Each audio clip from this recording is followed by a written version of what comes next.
I'm not part of the family? No! You don't act right, you're not part of the family. Oh my God. Thanksgiving is a wonderful time of year. With the football games, the turkeys on the menu that hopefully no one would take off. We're going back in time to the first Thanksgiving to get turkeys off the menu. Oh my God! That's right! We're going back in time to the first Thanksgiving to get turkeys off the menu! The crisp autumn air, and perhaps one of its most ancient traditions, Black Friday. It's like the perfect combination of markdown electronics mixed with the chaos of a Fortnite lobby. Some come home with victory, some come home with nothing at all, some don't even come home at all. It is perhaps one of the most iconic American traditions of not just Thanksgiving, but of all time. However, due to people not wanting to stand outside for long hours in the snow for a TV and come back home looking like they just came back from the sun, its popularity has been increasingly waning over the past few years. Of course, people found a much safer and convenient alternative with Cyber Mondays, but from time to time, I still think about Black Friday's past.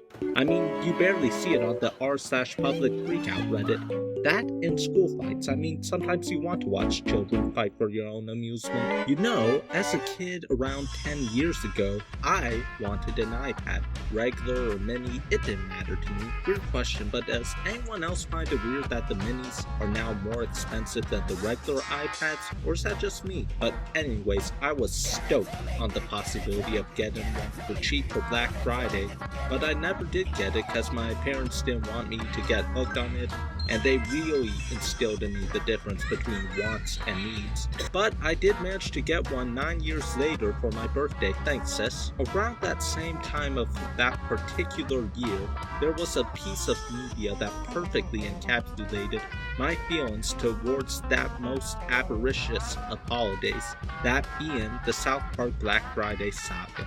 A Game of Thrones mishmash with the most barbaric of holidays. But first, a little background. At that time, both show creators Trey Parker and Matt Stone had just finished wrapping up the Ginger Cow episode and felt that they rushed the concept. It could have been fleshed out more as a three-parter.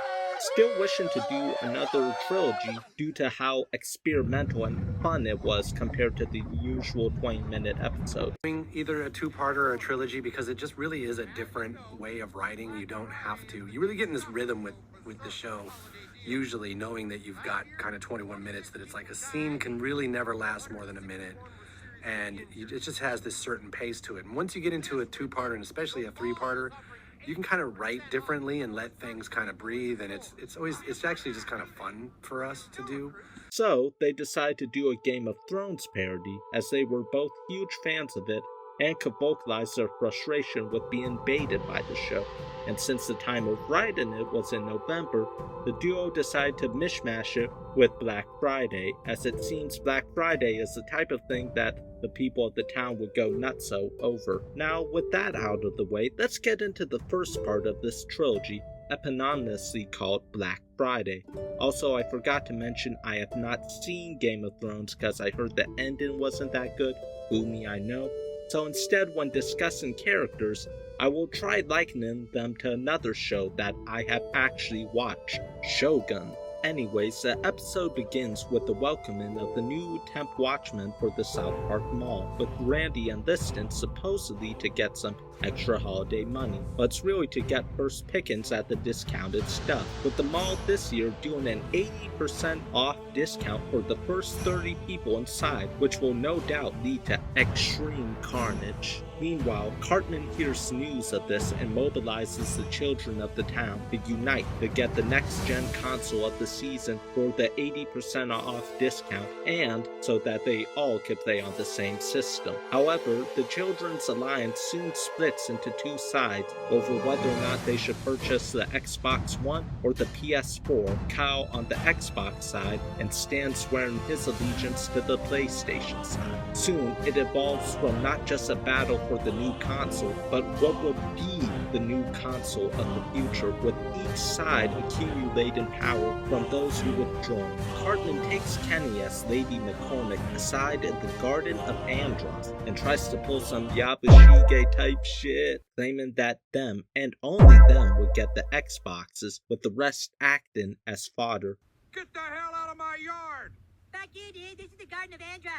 No, it's my damn garden. I'm sick of you kids dressing up and having talks of betrayal in it. Meanwhile, Randy spends more time with the Watchmen, soon developing a bond, mainly with the captain, but cracks soon start to form with the introduction of a new Tickle Me Elmo doll. I'm a lying piece of shit, Daddy. Say it again. I'm a lying piece of shit. Before they know it, the barbarians soon arrive at the gate, with the Black Friday line becoming even more restless. On the PS4 side, their numbers are small, with no present chance of surviving the oncoming storm, leading them to send word to Sony of the conflict ahead.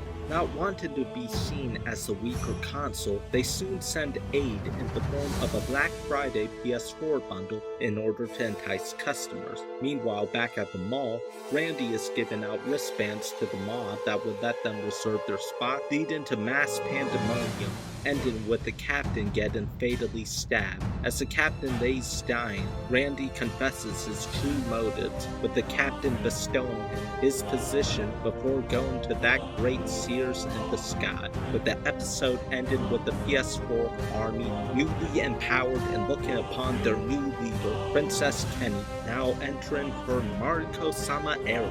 I really have fond memories of this episode as a kid, with me even staying past my bedtime to watch it. This actually was my first time watching the South Park trilogy. I mean, I watched them before online, like Imagination Land and Coon and Friends, but I never experienced it live. I mean, there was no marketing at the time to indicate whether or not it would be a trilogy. Needless to say, I was shooketh, I was hooked, I was deceased, I was all of the above. I knew I was in for something special, and I would definitely be watching the next episode of this amazing saga. Even as a guy who knew the bare bones of Game of Thrones thanks to pop culture osmosis, I could say that even I was hooked. By the way, to any Game of Thrones fans out there, let me just say this: Lord of the Rings original trilogy stays on top, bro. Seriously, I managed to watch it one summer after putting it off time and time again, and I was hyped, especially